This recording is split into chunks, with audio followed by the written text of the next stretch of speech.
Venezuela continues averting United States invasion.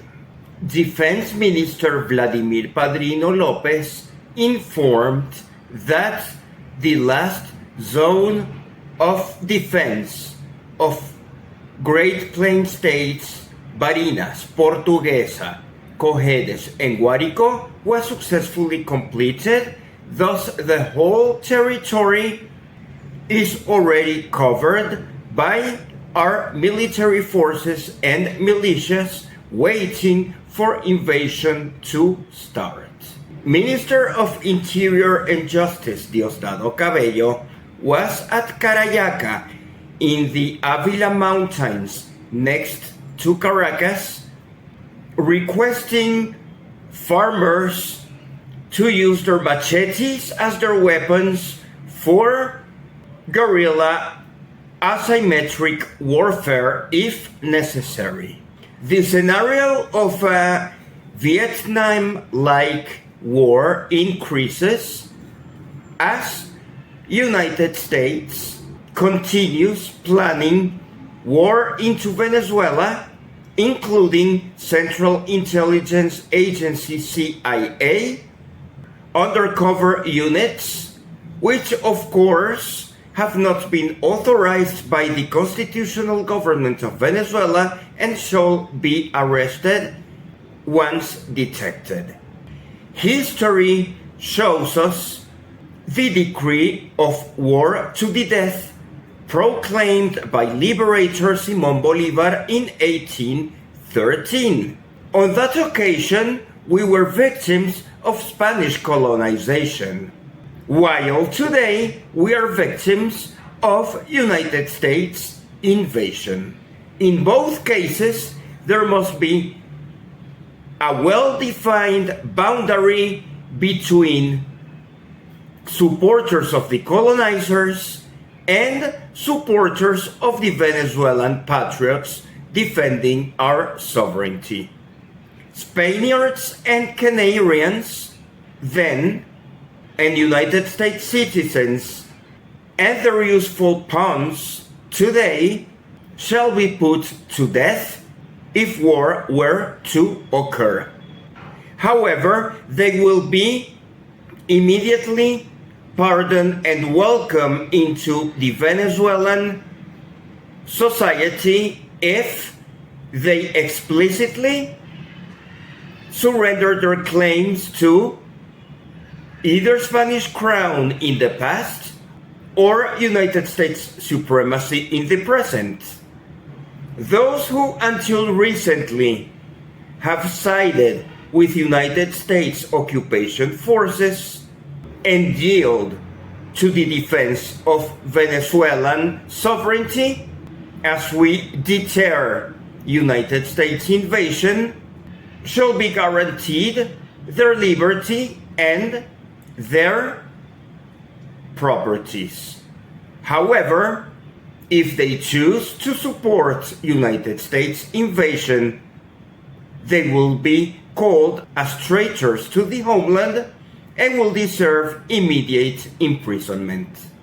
Such clear-cut philosophy of patriots against traitors has long been part of Venezuelan jurisprudence as noted in Venezuelan Penal Code, but it is useful to go back to its origins, dating back from Simón Bolívar Liberation Movement. Venezuelans are calm, we are still preparing, and we are identifying all traitors which will be announced once Venezuelan authorities deem it appropriate to do so. Meanwhile, the United States continues in utter chaos, extensive to its banana puppets such as Trinidad and Tobago and Panama. In the case of Panama, President Mulino is complaining that United States does not let him do business with China. However, Mulino is a puppet because he is destabilizing Venezuela by offering air bases and ports of Panama suitable for United States hostile ships and Air Force. Similarly, Kamala Persad is silent as she is increasingly accused of accomplice of homicide of Trinidad and Tobago citizens who were lawfully traveling on international fishing boats in the Caribbean and were shot by United States military. Family members of the Trinidad and Tobago victims require immediate convocation of CARICOM summit. It is likely that most CARICOM countries will not support United States invasion to Venezuela. However, Trinidad and Tobago remains in this idiotic thinking process of harassing Venezuela for opening Dragon gas deal with an OFAC license, while admitting invasion against Venezuela from Trinidad and Tobago shores. That shall not happen. Grenada is taking a long time deciding whether to accept United States radars at St. George's Airport, while Admiral of Southern Command already resigned, as it is becoming increasingly clear that this invasion operation into Venezuela violates both United States and international law. After having failed one Senate declaration for military activities in the Caribbean, United States Senate intends to provoke a second vote, this time prohibiting land invasion into Venezuela, hoping that a couple of extra senators from the Republican Party will understand that what they have been supporting so far violates human rights. Hopefully, United States senators will read the decree of war to the death of Simón Bolívar from 1813 so that they clearly understand the plight Venezuela is in right now, as we are determined in defending our country with our lives, as we do not expect to spare lives of any intruding force that invades our sacred territory. If United States Senate approves this initiative to prohibit Donald Trump from attacking mainland Venezuela, many United States lives of Marines will be saved. United States already has deployed about 11,000 Marines in Puerto Rico, many of which would certainly be dead if this war begins and extends during the next few years. Venezuelans will fight as long as it takes until we regain sovereignty of our territory, as our constitutional republic must be respected. Tomahawk deployment into Ukraine was U-turned by Donald Trump, who no longer wishes to supply Volodymyr Zelensky and Ukraine Tomahawk missiles, as that would entail an immediate escalation by Russia, sending many Oreshnik missiles into Venezuela and Cuba. That sure escalation into Third World War, fortunately, has been averted by Donald Trump, while Volodymyr Zelensky is unhappy. Volodymyr Zelensky is also unhappy with a tunnel that would unite in the Bering Sea the territories of Alaska and Russia. These infrastructure projects are needed, and we have already discussed earlier how a bridge into Margarita Island or a bridge into the Magellan Strait in Chile or a road connecting Chocó and Panama would be beneficial for international trade. It is refreshing to see that Vladimir Putin and Donald Trump continue having a working relationship, understandably, with nuances of dissent. A diplomatic option that has been circulating in Russia and Venezuela would be Russia's offer that Vladimir Putin could engage in a dialogue between Nicolás Maduro and Donald Trump. Rather than declaring a proxy war against the United States, using Venezuela as a base for massive amounts of ballistic missiles, Vladimir Putin would prefer to sit down Donald Trump and Nicolás Maduro at the negotiating table. Western civilization of individualism often disregards dialogue as a constructive means to achieve peace. Volodymyr Zelensky, during all these years, refused to dialogue with Vladimir Putin. If Vladimir Putin and Volodymyr Zelensky had dialogued in the past, we could have averted most of Ukraine war.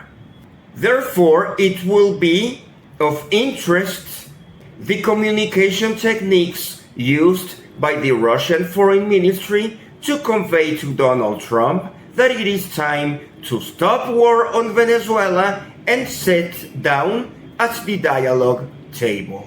Hopefully Vladimir Putin, who gets along well with both Donald Trump and Nicolás Maduro, will perform the miracle of preserving peace. Iran's nuclear and conventional capabilities are outstanding, many of which are already available for the Venezuelan military should the United States choose to invade, and Israel is at great risk as it is already being attacked by the Houthis. The Houthis, as usual, are concentrated on saving the Red Sea from being used by Israel's military. The peace agreement between Hamas and Israel doesn't seem to go well, and we already see the plight of more people from both sides dying. Now, it is interesting that the United States State Department is warning Trinidad and Tobago citizens not to concur near United States facilities in Trinidad and Tobago. Freedom of movement of Trinidad and Tobagoans within their own territory is being prohibited by the United States, which is increasingly using the island of Trinidad as a launch pad for aggression, just as it has already done with Puerto Rico. The Puerto Rican independence movement will actually have an interesting chapter in January with the Super Bowl appearance of Bad Bunny, who will sing in Spanish. On that occasion, many Americans will realize that culturally and nationally they are apart from Puerto Ricans, and Puerto Ricans might be able to fight for their independence more conclusively. Now the people of Trinidad and Tobago are in direct threat of aggression from the United States due to United States' inability to attack Venezuela so far.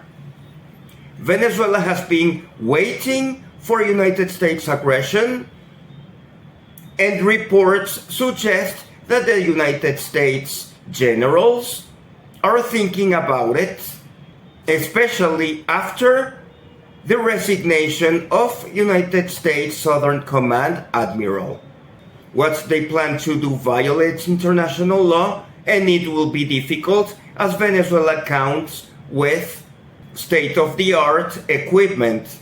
It is even suggested that some of the Russian missiles, which might be provided to Venezuela once hostilities start, are unmatched by Western aging military technology.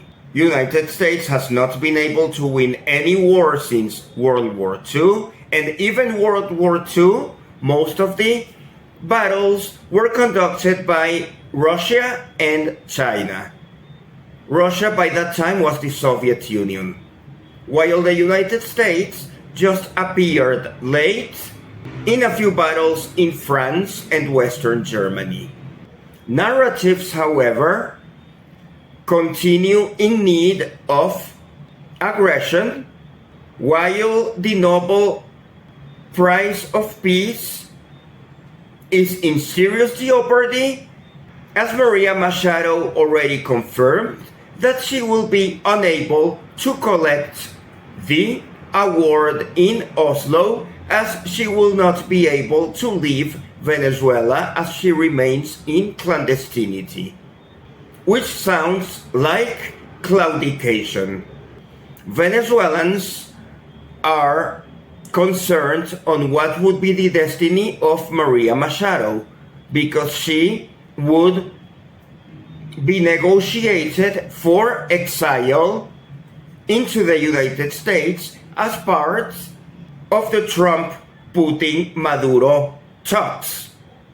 However, Venezuelans would prefer her to follow the rule of law at an appropriate trial, as she has during many years asked for United States invasion of Venezuela, which still could happen as we are preparing for a multi-year war occasioned by her obsession to perform a regime change and become an illegitimate president of Venezuela, who would sell our petroleum companies and gas companies and mining companies to foreign interests who would like to purchase attractive assets at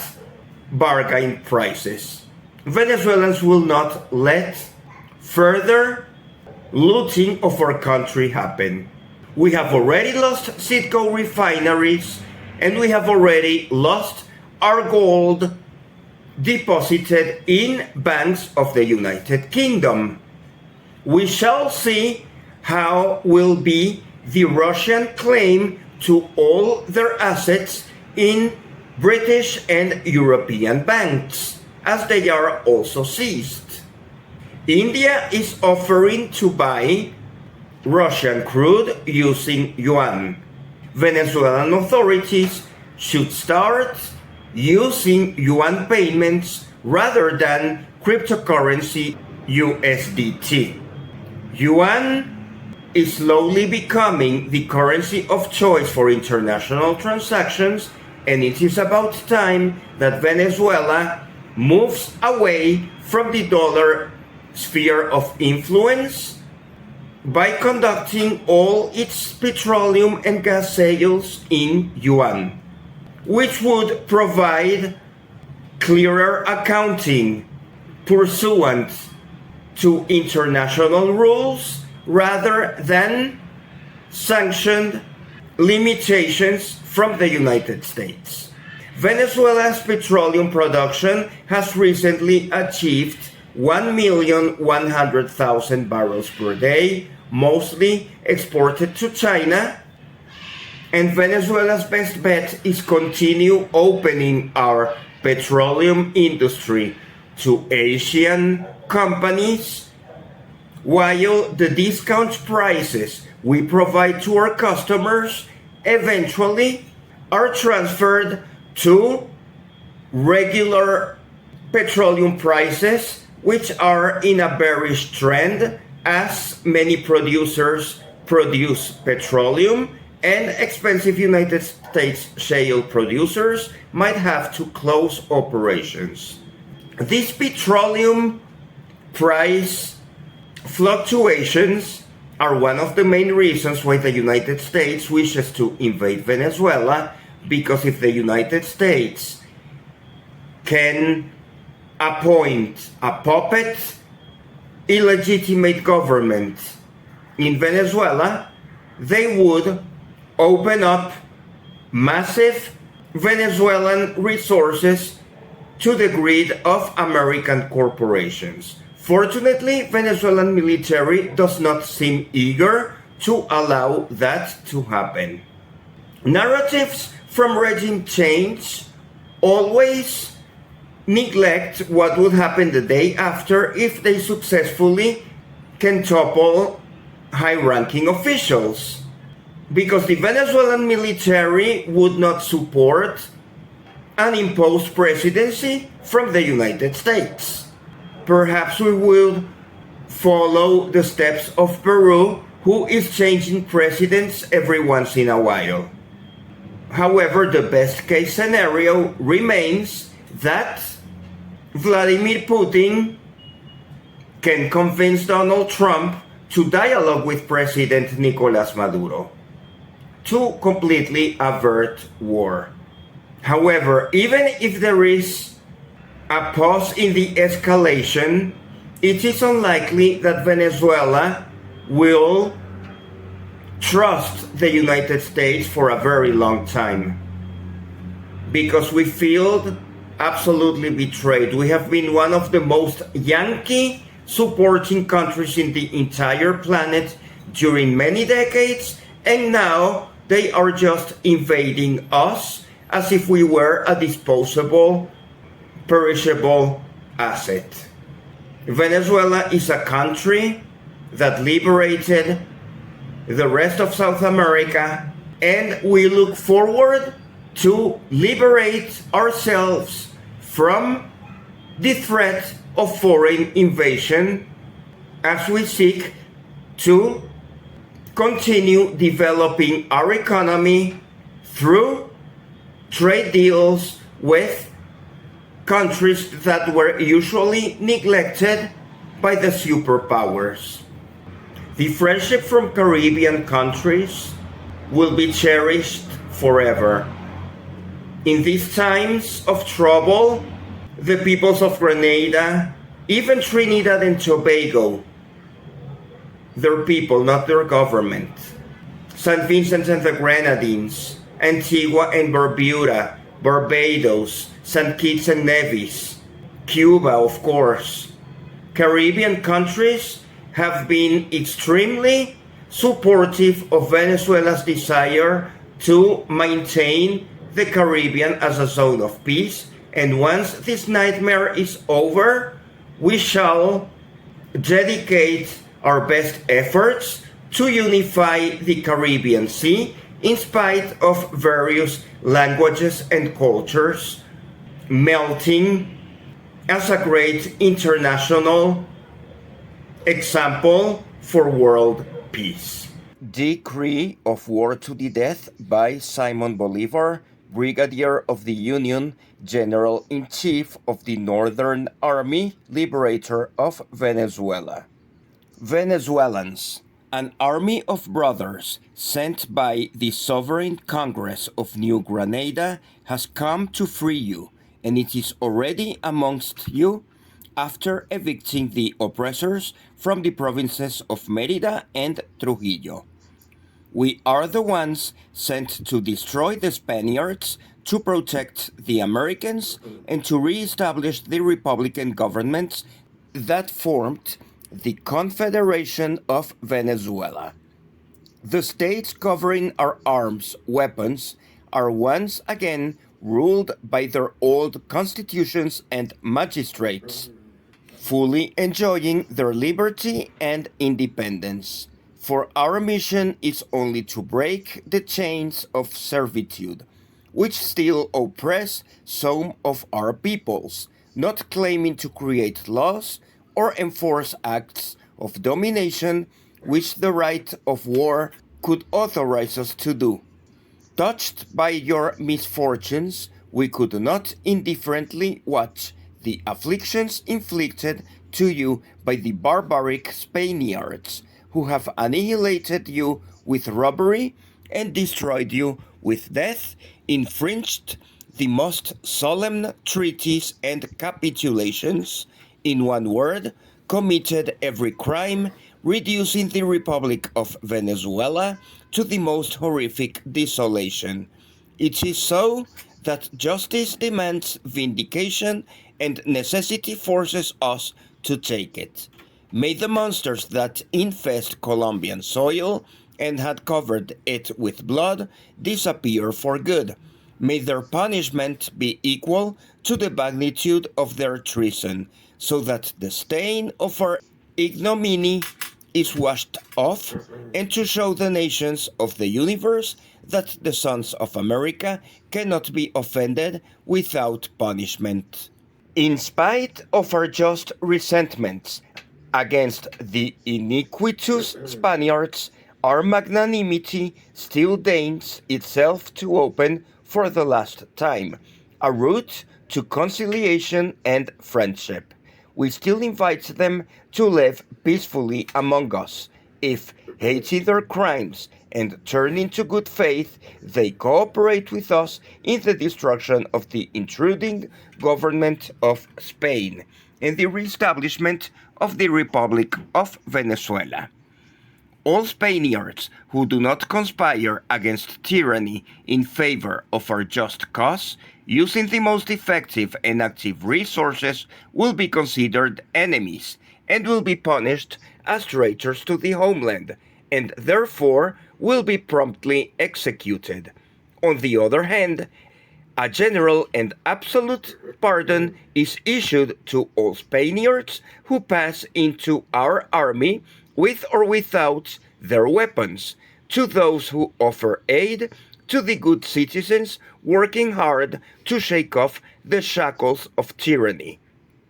War officers and magistrates that proclaim the government of Venezuela and join our cause will keep the destinies and work positions. In one word, all Spaniards who perform service for the state will be reputed and treated as Americans.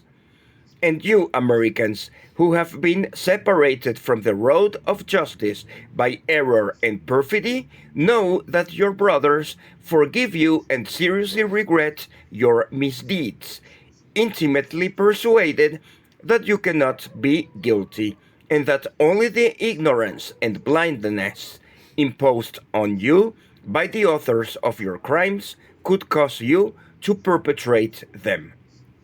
Do not fear the sword that comes to avenge you and cut the ignominious bindings which tie you to your executioner's fate. Rely on absolute immunity for your honor, life, and properties. The mere title of Americans will be your warranty and safeguard. Our weapons have come to protect you, and will never be used against a single one of our brothers. This amnesty extends to the very traitors who have most recently committed their acts of felony, and will be so religiously carried out that no reason, cause, or pretext will be enough to make us break our offer, no matter how extraordinary the reasons you give us to excite our adversity. Spaniards and Canarians count on death, even if indifferent, if you do not actively work in favor of the independence of America. Americans count on life, even if guilty.